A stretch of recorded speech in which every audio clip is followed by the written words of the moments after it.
VK Mishra present. हमारे channel पर बने रहने के लिए हमारे चैनल को लाल बटन दबा करके सब्सक्राइब करें और साथ में बेल आइकन घंटी दबाएं। जय श्री राधे कृष्ण। आप सभी का हमारे YouTube चैनल पे बहुत बहुत स्वागत है। आइए आज सुनते हैं शरद पूर्णिमा की कथा।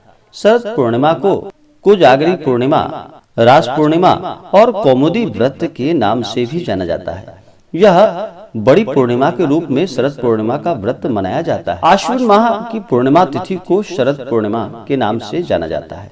इस दिन विशेष करके गंगा स्नान, दान और इस दिन व्रत करने का विधान है। अगर इस दिन सच्ची श्रद्धा के साथ माता लक्ष्मी को प्रसन्न करने के लिए उपाय किए जाएं, किसी भी प्रकार के पूजन के लिए इस दिन का बड़ा ही विशेष महत्व माना गया है। इस दिन किसी भी प्रकार का अगर सत्कर्म करते हैं तो इससे अनंत गुना पुण्य फलों की प्राप्ति होती है। शरद पूर्णिमा के दिन ही चंद्रमा अपने 16 कलाओं से परिपूर्ण होते हैं और पृथ्वी के बहुत निकट आ जाते हैं और चंद्रमा की किरणों से अमृत भी झरता है। तभी इस दिन उत्तर भारत में खीर बनाकर रात भर चांदी में रखा जाता है, यानी कि आकाश के नीचे उस खीर को बना करके रखा जाता है और एक प्रहर उस खीर को रखने के बाद फिर माता लक्ष्मी को उस खीर का भोग लगाया जाता है। इस दिन माता लक्ष्मी का प्राकट्य दिन भी माना जाता है। शरद पूर्णिमा के दिन ही माता लक्ष्मी का प्राकट्य दिन माना जाता है। इस दिन माता लक्ष्मी की पूजा करने से, आराधना करने से माता लक्ष्मी अपना विशेष कृपा प्रदान करती है। अगर आप हमें शरद पूर्णिमा कोजागरी व्रत के लिए ब्राह्मण दक्षिणा देना चाहते हो अपने श्रद्धा और सामर्थ्य के अनुसार, तो आप हमें डिस्क्रिप्शन में जाकर के वहां से गूगल पे, फोन पे या अकाउंट नंबर के माध्यम से आप हमें ब्राह्मण दक्षिणा अपने श्रद्धा और सामर्थ्य के अनुसार प्रदान कर सकते हैं। इस दिन चाहिए कि ब्रह्म मुहूर्त में उठ करके ही नित्य क्रियाओं से निवृत्त हो करके गंगा नदी में स्नान करना चाहिए, तीर्थों में जाकर स्नान करना चाहिए। अगर गंगा नदी में स्नान ना कर पाए, तीर्थों में स्नान ना कर पाए, तो घर के नहाने के पानी में ही थोड़ा सा गंगा जल मिला करके स्नान करना चाहिए। शुद्ध वस्त्र धारण करना चाहिए और फिर मन में प्रभु नाम का स्मरण करते हुए मन में व्रत का संकल्प लेना चाहिए और दिन भर व्रत उपवास रहते हुए इस दिन व्रत को करना चाहिए। और शरद पूर्णिमा के दिन माता लक्ष्मी को प्रसन्न करने के लिए रात्रि में जागरण भी किया जाता है। माता लक्ष्मी का इस दिन प्राकट्य दिन माना जाता है, तो जो भी जातक सच्ची श्रद्धा के साथ अपने घर को पवित्र बना करके रखते हैं, घर में पवित्रता जिनकी होती है वहाँ पे माता लक्ष्मी का आगमन होता है। इस दिन शुद्ध और सात्विकता का पालन करें, तामसिक वस्तुओं का प्रयोग बिल्कुल भी ना करें, मांस, मदिरा, लहसुन, प्याज आदि का प्रयोग बिल्कुल भी ना करें, धर्म कर्म का कार्य करे, दान पुण्यों का कार्य करे। इस दिन लेन देन के लिए भी पूर्णिमा का दिन अच्छा नहीं माना जाता है, इसलिए पूर्णिमा के दिन किसी को उधार नहीं देना चाहिए। आप दान कर सकते हैं लेकिन उधार किसी को ना दे, ब्राह्मणों को भोजन कराए, गौ को चारा खिलाए, इससे पुण्य फलों की प्राप्ति होती है। गरीबों को भोजन कराए। हर व्रत का अपना अपना विशेष महत्व माना गया है। इसी प्रकार से शरद पूर्णिमा, जो कि बड़ी पूर्णिमा के रूप में जानी जाती है, इसका भी अपना एक विशेष महत्व है। इस दिन 100 दीपक जलाए जाते हैं और अपने घर में स्वास्तिक भी बनाया जाता है, जिससे कि माता लक्ष्मी प्रभावित होती हैं और अपने भक्तों के घर में पहुंचकर उन्हें आशीर्वाद प्रदान करती है। इस दिन मनुष्य विधि पूर्वक स्नान करके उपवास रखे और जितेंद्रिय भाव से धनवान व्यक्ति तांबे अथवा मिट्टी के कलश पर वस्त्र ढकी हुई स्वर्णमयी लक्ष्मी की प्रतिमा को स्थापित करके भिन्न भिन्न उपचारों से, यानी कि पंचोपचार या कोटोपचार पूजन विधि के द्वारा माता का पूजन करे। तदंतर संध्या के समय चंद्रोदय होने पर सोने, चांदी अथवा मिट्टी के भी भरे हुए 100 दीपक जलाए। इसके बाद घी मिश्रित खीर तैयार करे और बहुत से पात्रों में डालकर उसे चंद्रमा की चांदनी में रखे।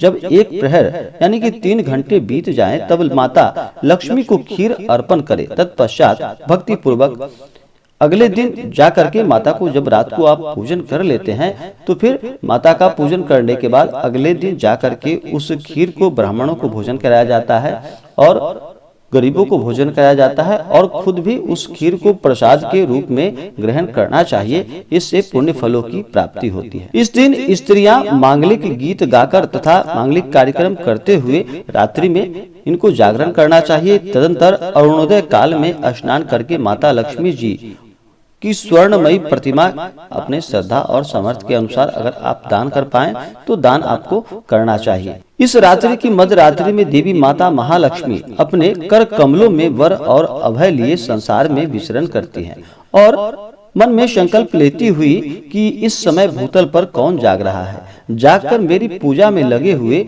उन मनुष्यों को मैं आज धन दूंगी।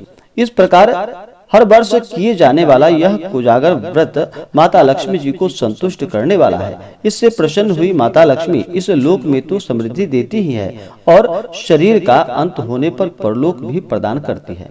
तो आइए सुनते हैं अब शरद पूर्णिमा की कथा। एक साहूकार के दो पुत्रियां थी। दोनों पुत्रियां पूर्णिमा का व्रत किया करती थी, परंतु बड़ी पुत्री पूरा व्रत करती थी, लेकिन छोटी पुत्री अधूरा ही व्रत किया करती थी। परिणाम स्वरूप यह हुआ कि छोटी पुत्री की संतान जन्म लेते ही मर जाती थी। फिर छोटी पुत्री ने पंडितों से इसका कारण पूछा तो उन्होंने बतलाया कि तुम पूर्णिमा का अधूरा ही व्रत करती हो, इसी कारण से तुम्हारी संतान जन्म तो लेती है लेकिन जन्म लेते ही मर जाती है। पूर्णिमा का पूरा विधि पूर्वक तुम अगर व्रत करो तो तुम्हारे संतान अवश्य ही जीवित रहेंगे। और फिर उसने पंडितों के कहे अनुसार विधि पूर्वक पूर्णिमा का व्रत किया। उसका लड़का हुआ परंतु शीघ्र ही मर गया। उसने लड़के को पीढ़े पर लिटाकर उसके ऊपर कपड़ा से उसे ढक दिया। फिर बड़ी बहन को बुला लाई और बैठने के लिए वह पीढ़ी दे दी। बड़ी बहन जब पीढ़े पर बैठने लगी तो उसका घाघरा बच्चे को छू गया। बच्चा घाघरा छूते ही रोने लगा। बड़ी बहन बोली कि अरे तुम मुझे कलंक लगाना चाहती थी, मेरे बैठने से यह मर जाता। तब छोटी बहन बोली कि हे बहन, यह तो पहले ही मर चुका था, तेरे भाग्य से यह अब जीवित हो चुका है, तेरे पुण्य से यह जीवित हुआ है। इसके बाद नगर में उसने पूर्णिमा का व्रत करने का ढिंढोरा पिटवा दिया। इसी प्रकार से जो भी सच्ची श्रद्धा के साथ, नियम और निष्ठा के साथ शरद पूर्णिमा का व्रत करते हैं, इस दिन सत्यनारायण भगवान का पूजन करते हैं, कथा श्रवण करते हैं, माता लक्ष्मी का पूजन करते हैं, उन्हें अनंत गुना पुण्य फलों की प्राप्ति होती है तथा सभी प्रकार के सुख और समृद्धि की प्राप्ति होती है। तो आशा करता हूं कि जानकारी आपको अच्छा लगा हो। अगर आप हमें शरद पूर्णिमा कोजागरी व्रत के लिए अगर ब्राह्मण दक्षिणा देना चाहते हो अपने श्रद्धा और सामर्थ्य के अनुसार, तो आप हमें डिस्क्रिप्शन में जा करके वहां से गूगल पे, फोन पे या अकाउंट नंबर के माध्यम से आप हमें ब्राह्मण दक्षिणा प्रदान कर सकते हैं। तो आशा करता हूं कि जानकारी आपको अच्छा लगा हो। ऐसे ही जानकारियां की प्राप्ति के लिए हमारे इस चैनल को लाल बटन दबा करके सब्सक्राइब करें, साथ में बेल आइकन घंटी दबाएं ताकि मेरे वीडियो का नोटिफिकेशन आपके पास सबसे पहले पहुंचे। वीडियो को लाइक और अपने मित्रों तथा दोस्तों के साथ शेयर करें। सुखी रहें और स्वस्थ रहें। जय श्री राधे कृष्ण। धन्यवाद।